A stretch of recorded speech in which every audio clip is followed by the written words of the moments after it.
Oi, meu nome é Padre Mike Schmitz e você está ouvindo o podcast A Bíblia em um Ano, onde encontramos a voz de Deus e vivemos a vida através das Escrituras.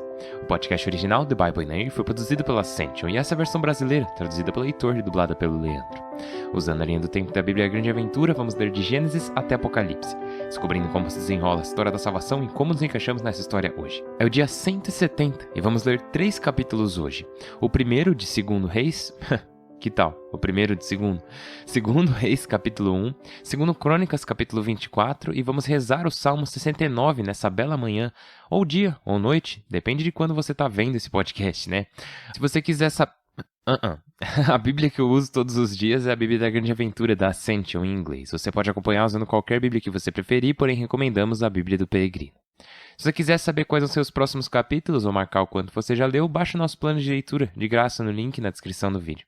E você pode se inscrever no canal, aí a gente vai aparecer para você todos os dias nesse ano, para você não perder nenhum episódio. Aliás, falando em não perder episódios, eu sei que muitos de vocês descobriram esse podcast quando já tínhamos lançado muitos episódios, e isso é ótimo ter você por aqui, seja bem-vindo. Porém, uma dica que eu te dou, para você tirar o máximo dessa experiência, é você ir lá no primeiro episódio, lá no episódio de introdução ao mundo ancestral e começar de lá. Porque, como já falamos, não é necessário ver o dia 1 no dia 1 de janeiro, no dia 1º de janeiro. Esse é o seu ano pela Bíblia. Então comece quando você quiser, no seu ritmo. Enfim, só esse recadinho. Como eu disse, hoje é o dia 170 e vamos ler 2 Reis, capítulo 1, 2 Crônicas, capítulo 24 e o Salmo 69.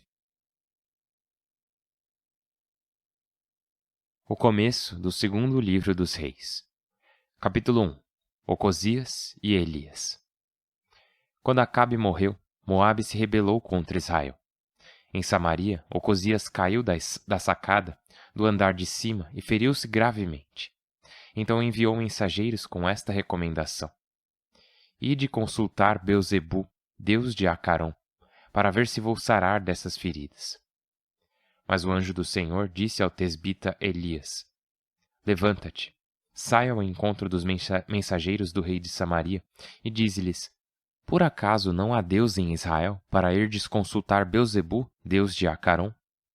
Por isso assim diz o Senhor: Tu não te levantarás da cama em que deitaste, morrerás na certa. Elias foi. Os mensageiros voltaram e o rei lhes perguntou: Por que voltastes? Responderam-lhe: Veio ao nosso encontro um homem e nos disse que voltássemos ao rei, que nos havia enviado, e lhe disséssemos: Assim diz o Senhor: Por acaso não há Deus em Israel para mandares consultar Belzebu, deus de Acaron? Por isso não te levantarás da cama em que deitaste, morrerás na certa. O rei lhes perguntou: Como era o homem que foi ao vosso encontro e vos disse isso? Responderam-lhe: Era um homem peludo e usava uma pele amarrada com um cinto de couro. O rei comentou: O tesbita Elias. E enviou à sua procura um oficial com 50 homens. Quando ele subiu à procura de Elias, encontrou-o sentado no topo do monte. O oficial lhe disse: Profeta, o rei ordena que desças. Elias respondeu: Se sou um profeta, caia um raio e te queime com teus homens. Então caiu um raio e queimou o oficial e seus homens. O rei mandou outro oficial com 50 homens. Subiu e lhe disse: Profeta, o rei ordena que desças logo. Elias respondeu: Se sou um profeta, caia um raio e te queime com teus homens. Então caiu um raio e queimou o oficial e seus homens. Pela terceira vez, o rei mandou um oficial com 50 homens. Subiu e, quando chegou diante de Elias, ajoelhou-se e pediu-lhe: Profeta, eu te peço, respeita minha vida e a destes 50 servos teus. Já caíram raios e queimaram os oficiais que vieram antes e seus homens. Agora respeita minha vida. O anjo do Senhor disse então a Elias: Desce com ele, não tenhas medo. Elias levantou-se, desceu com ele para apresentar-se ao rei, e ao chegar lhe disse: Assim diz o Senhor: Por teres mandado mensageiros consultar Belzebu, deus de Acaron, como se em Israel não houvesse um Deus para consultar seu oráculo, não te levantarás da cama em que deitaste, morrerás na certa.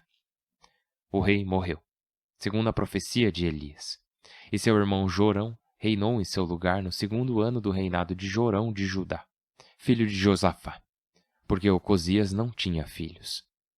Para mais dados sobre Ocosias, vejam-se os anais do reino de Israel. O segundo livro de Crônicas, capítulo 24.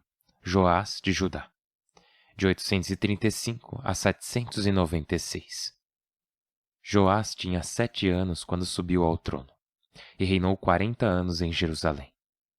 Sua mãe chamava-se Sebias, e era natural de Bersabeia. Enquanto viveu, o sacerdote Joiada fez o que o Senhor aprova. Joiada procurou-lhe 2 mulheres, e lhe gerou filhos e filhas. Mais tarde, Joás sentiu vontade de restaurar o templo. Reuniu os sacerdotes e levitas, e disse-lhes: Ide pelas cidades de Judá, recolhendo dinheiro de todo Israel para restaurar anualmente o templo do vosso Deus. Depressa! Mas os levitas não se apressaram. Então o rei chamou o sumo sacerdote Joiada e lhe disse: Por que não te preocupaste para que os levitas cobrassem em Judá e Jerusalém o tributo imposto por Moisés, servo do Senhor, e pela comunidade de Israel para a tenda da aliança? Não percebes que a perversa Atalia e seus seguidores destruíram o templo e dedicaram aos Baais todos os objetos sagrados dele? Então, por ordem do rei, fizeram um cofre e o colocaram na porta do templo, por fora. Depois anunciaram em Judá e Jerusalém que era necessário oferecer ao Senhor o tributo que Moisés, servo de Deus, havia imposto a Israel no deserto. As autoridades e a população o fizeram de boa vontade e depositaram dinheiro até que o cofre ficou cheio. Cada vez que os levitas levavam o cofre à inspeção real e viam que havia muito dinheiro, apresentavam-se um secretário do rei e um inspetor do sumo sacerdote, esvaziavam o cofre e voltavam a colocá-lo em seu lugar. Assim fizeram periodicamente, reunindo grande soma de dinheiro. O rei e Joiada o entregavam aos capatazes da obra do templo, e estes pagavam os talhadores e carpinteiros que restauravam o templo, e os ferreiros e bronzistas que o reparavam. Os operários fizeram sua tarefa. Sob suas mãos foi ressurgindo a estrutura, até que ergueram solidamente o templo segundo os planos. Ao terminar, devolveram ao rei e à Joiada o dinheiro que sobrou, com o qual fizeram objetos para o templo, utensílios para o culto e para os holocaustos, taças e objetos de ouro e prata. Enquanto Joiada viveu, ofereceram os holocaustos regulares no templo. Ele chegou à velhice e morreu em idade avançada, com 130 anos. Foi enterrado com os reis na cidade de Davi, pois foi bom com Israel, com Deus e com o seu templo. Quando Joiada morreu, as autoridades de Judá foram prestar homenagem ao rei, e este seguiu seus conselhos. Esquecendo o templo do Senhor, Deus de seus pais, prestaram culto às estelas e aos ídolos. Esse pecado desencadeou a cólera de Deus contra Judá e Jerusalém. Enviou-lhes profetas para convertê-los, mas não deram atenção às suas admoestações. Então o Espírito de Deus apoderou-se de Zacarias, filho do sacerdote Joiada, que se apresentou diante do povo e lhe disse: Assim diz o Senhor: Por que violais os preceitos do Senhor? Estás caminhando para a ruína. Abandonastes o Senhor e ele vos abandona. Mas conspiraram contra ele e o apedrejaram no átrio do templo por ordem do rei. O rei Joás, sem levar em conta os benefícios recebidos de Joiada, matou seu filho, que morreu dizendo: Que o Senhor julgue e dê a sentença. 1 ano depois, um exército da Síria dirigiu-se contra Joás, penetrou em Judá até Jerusalém, matou todos os chefes do povo e enviou todos os despojos ao rei de Damasco. O exército da Síria era reduzido, mas o Senhor entregou-lhe um exército numeroso, porque o povo havia abandonado o Senhor, Deus de seus pais. Assim se vingaram de Joás. Quando os sírios se retiraram, deixando-o gravemente ferido, seus cortesãos conspiraram contra ele para vingar o filho do sacerdote Joiada. Eles o assassinaram na cama e morreu. Foi enterrado na cidade de Davi, mas não lhe deram sepultura no panteão real. Os conspiradores foram Zabade, filho da amonita Semaate, e Josabade, filho da moabita Semarite. Para o que se refere a seus filhos, as numerosas profecias contra ele e a restauração do templo, Veja-se o comentário dos Anais dos Reis. Seu filho Amazias reinou em seu lugar. Salmo 69. Salva-me, Deus, pois a água me chega ao pescoço. Eu me afundo num lodo profundo e não posso firmar o pé. Entrei em águas profundas e a corrente me arrasta. Estou cansado de gritar, tenho a garganta rouca, meus olhos se turvam de tanto aguardar por Deus. São mais que os cabelos da cabeça os que me odeiam sem motivo. São mais fortes que meus ossos, meus mentirosos inimigos. O que não roubei, deveria eu devolver? Deus meu, tu conheces minha ignorância. Minhas culpas não se ocultam a ti. Não fiquem frustrados por minha causa os que esperam em ti, Senhor dos Exércitos. Não se envergonhem por minha causa os que te buscam, Deus de Israel. Pois por ti aguentei injúrias. A vergonha cobriu meu rosto. Sou um estranho para meus irmãos, um estrangeiro para os filhos de minha mãe. Porque o zelo por teu templo me devora, e as afrontas com que te afrontam caem sobre mim. Quando me aflijo com jejuns, caçoam de mim. Quando me visto com pano de saco, riem de mim. Sentados à porta, cochicham, enquanto bebem vinho, fazem piadas de mim. Mas minha súplica vai a ti, Senhor, no momento propício. Por tua grande lealdade, responde-me, Deus, com tua fidelidade salvadora. Arranca-me do lodo, que eu não afunde. Livra-me dos que me detestam e das águas sem fundo. A corrente não me arraste, não me trague o redemoinho. O buraco não se feche sobre mim. Responde-me, Senhor, com tua insigne lealdade. Por tua grande compaixão, volta-te para mim. Não escondas o rosto ao teu servo, pois estou em perigo. Responde-me logo. Aproxima-te de mim, resgata-me, livra-me de meus inimigos.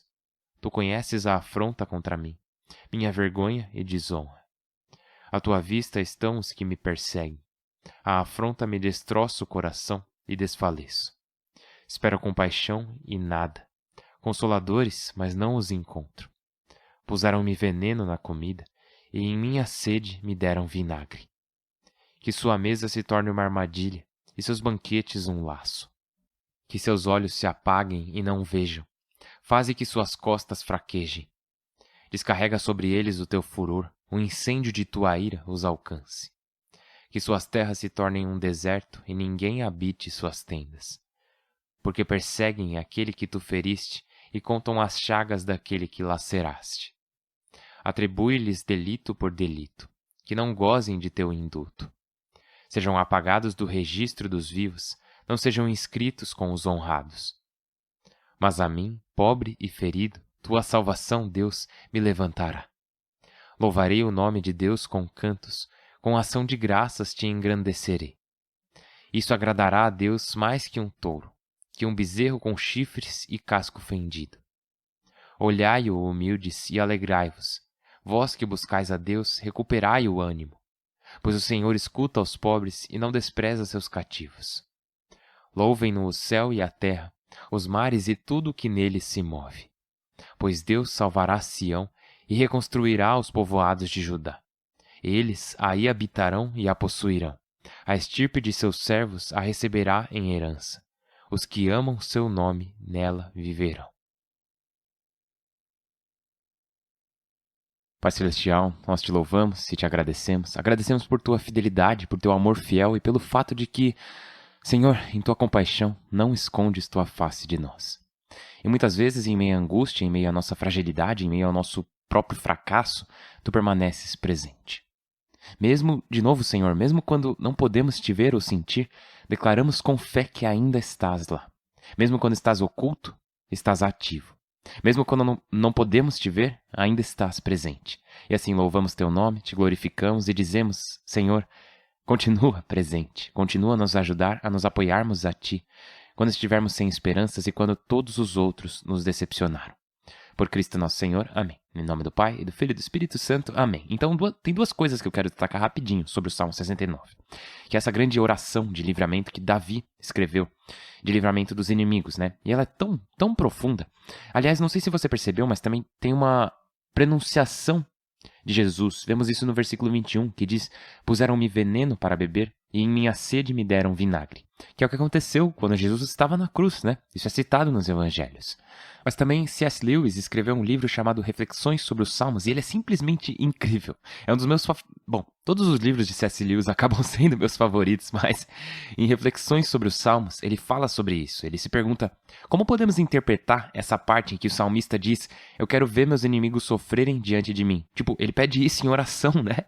Eu não quero só saber que eles estão sofrendo, eu quero ver. Isso me daria paz. E ele se pergunta: como podemos interpretar isso? E podemos interpretar isso de várias formas. Uma delas é enxergarmos do ponto de vista espiritual, que ele estaria falando dos inimigos de nossas almas, não de uma pessoa em específica, mas assim como São Paulo diz, nossa luta não é contra carne e sangue, mas contra principados e potestades. Porque sabemos que esse ponto de vista espiritual é uma das formas de se entender a Escritura. E nesse ponto de vista espiritual, reconhecemos que sim, os inimigos não precisam necessariamente ser os inimigos de Davi, ou os inimigos de qualquer país ou pessoa em particular, mas o inimigo, com I maiúsculo, né? Inimigo, no sentido das potestades e poderes, as forças sombrias que são contra nós, Satanás e outros demônios. Então, podemos interpretar dessa forma, de uma oração de livramento tão forte que eu possa ver a justiça sendo feita, que eu possa vê-los sendo punidos por tudo que me fizeram passar. Mas também há outra maneira de se interpretar, que seria que essa é simplesmente uma oração honesta, de alguém que se apresenta diante de Deus. E talvez essa oração honesta não nos agrade, podemos pensar que ele deveria ser mais paciente, ou mais misericordioso, mais amoroso, mais piedoso com seus inimigos, porém, ainda assim, é uma oração honesta. E uma das coisas que isso nos ensina é que a nossa oração não só pode ser, mas deve ser honesta também. E era isso que eu queria destacar sobre o Salmo 69. Agora, voltando para o segundo livro de Reis e também para o segundo livro de Crônicas, tem algumas coisas que eu queria falar também. No segundo livro de Reis, vemos Elias, que lembra, ele é um dos profetas que fala com o norte. Vemos essa história dele com Ocosias, e Ocosias é rei sucessor de Acabe. Ele cai de cima de uma sacada e ele pede para consultarem Beuzebu. O nome original seria Baal-zebub, né, o deus falso de Acaron. Em algumas traduções, inclusive a nossa, está como Beuzebu, porque no Novo Testamento alguns inimigos de Jesus dizem que ele está a serviço do príncipe dos demônios, Beuzebu, ele expulsa demônios por Baal-zebub. Tem essa semelhança nos nomes, então talvez os dois estejam falando sobre o mesmo ser. Enfim, daí Elias aparece a ele meio que dizendo: eu sei que você está recorrendo a esse falso deus em particular para saber o seu futuro, e por conta dessa infidelidade, você vai morrer. Agora, tem algumas coisas que acontecem aqui. Uma é que Ocosias realmente morre. E o seu sucessor, como ele não tem filhos, é Jorão, seu irmão. Seu irmão se torna o rei de Israel no norte depois disso. Agora, o motivo pelo qual isso é confuso, e eu quero tentar esclarecer, é que diz que Jorão, seu irmão, se tornou rei no lugar dele no segundo ano do reinado de Jorão, filho de Josafá, rei de Judá, porque Ocosias não tinha filhos. E aí você pensa, peraí, Jorão, irmão dele, se tornou rei no segundo ano de Jorão, filho de Josafá, rei de Judá. Então é confuso, porque nesse momento aí temos dois reis chamados Jorão, um em Israel e o outro em Judá. Então assim, só mantenha isso em mente. Enfim, vamos dar uma descidinha lá pro reino de Judá, no sul, e vamos ver em Crônicas. Aqui a gente está no capítulo 24. Lembra de Joás? Joás era aquele filho que foi levado embora e mantido em segredo quando era apenas um bebê, porque Atalia, sua avó, estava matando todo mundo da família dele. Joás foi resgatado e foi coroado rei quando tinha 7 anos. E com ele tinha um sacerdote chamado Joiada, né, que era um sacerdote exemplar, ele era um bom líder. E enquanto Joiada estava por perto, as coisas iam bem. Joás era bom. Tudo ia bem, né? Teve até esse ato que eu acho muito bonito, muito nobre, que Joás diz: vamos fazer uma coleta. Lembra lá atrás, com Moisés, ele falava sobre esse imposto levítico, que era basicamente para manter o templo e a adoração de Deus funcionando. Porém, isso já tinha caído no esquecimento. Então Joás restabelece o culto no templo e ele reinstaura esse imposto que é cobrado para que o culto aconteça no templo. E é muito, muito bom, porque as pessoas, elas são contrárias a essa ideia. Mas Joás diz: não, vamos fazer isso acontecer. E ele faz acontecer. Mas então, quando seu mentor Joiada morre, Joás se torna um rei ruim. É impressionante como é importante manter esses mentores em nossas vidas, porque quando Joiada estava por perto, Joás era forte, ele era um rei forte, um rei bom. Mas no momento em que Joiada, seu mentor, aquele sacerdote que era um guia, né, sua consciência que poderia direcioná-lo e instruí-lo, ser as barreiras da estrada que evitam ele de cair para fora, né? Quando ele se foi, Joás, eu não sei se era porque ele não sabia como ser um bom rei, eu não sei se foi porque ele não sabia como ser um seguidor fiel do Senhor Deus, mas ele não foi um seguidor fiel do Senhor Deus, e ele morre como um rei ruim. Inclusive, ele morre como um rei assassinado por seus próprios súditos, porque depois que Joiada morreu, o filho de Joiada, Zacarias, veio e tentou chamar Joás de volta à fidelidade, de volta ao caminho certo. E como resultado disso, Joás manda matarem ele a pedradas na área do templo, o que é assustador. Então, você tem de novo esse padrão se repetindo dessas pessoas que ocupam um lugar de liderança, que são chamadas para liderar as pessoas ao Senhor, e elas fazem isso, porém, por algum motivo, elas param e acabam desviando a si mesmo e desviando as pessoas ao seu redor. E isso de novo, serve de lembrete para nós que Joás poderia ter morrido como um herói. Ele poderia ter morrido como um daqueles reis que entraram para a história como um que foi fiel, que liderou as pessoas para o caminho certo, que liderou as pessoas ao sucesso, à santidade e bênção. E ainda assim, ele não foi. Ele morre como um patife, ele morre como um vilão em sua própria história. E sabemos que isso pode acontecer com qualquer um de nós, que isso pode acontecer conosco também. Todos nós temos esse potencial em nossas vidas. Sem um Joiada, alguém que nos guie, que seja um mentor, que nos mostre a verdade em nossas vidas, podemos acabar caindo para fora da estrada sem essas grades. Podemos acabar no abismo. Então, pedimos, Senhor, quem é esse Joiada em minha vida? Quem é essa pessoa que pode falar a verdade para mim? Quem é essa pessoa que pode me dizer, você está indo pelo caminho errado, volte para a fidelidade, volte ao Senhor. E se você não tiver se você não tiver alguém assim, reze por reze para encontrar, porque o que aconteceu com Joás poderia acontecer com qualquer um de nós.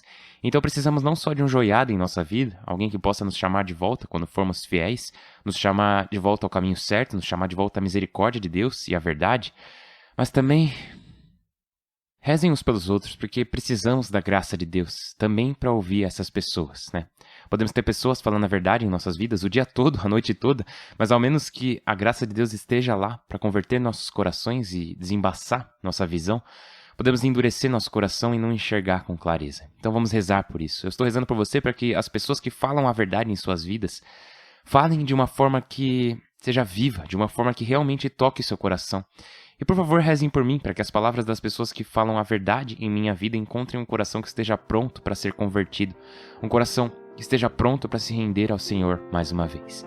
Vamos continuar rezando uns pelos outros. Eu estou rezando por você, por favor, reze por mim. Meu nome é Padre Mike e eu mal posso esperar para te ver amanhã. Deus abençoe.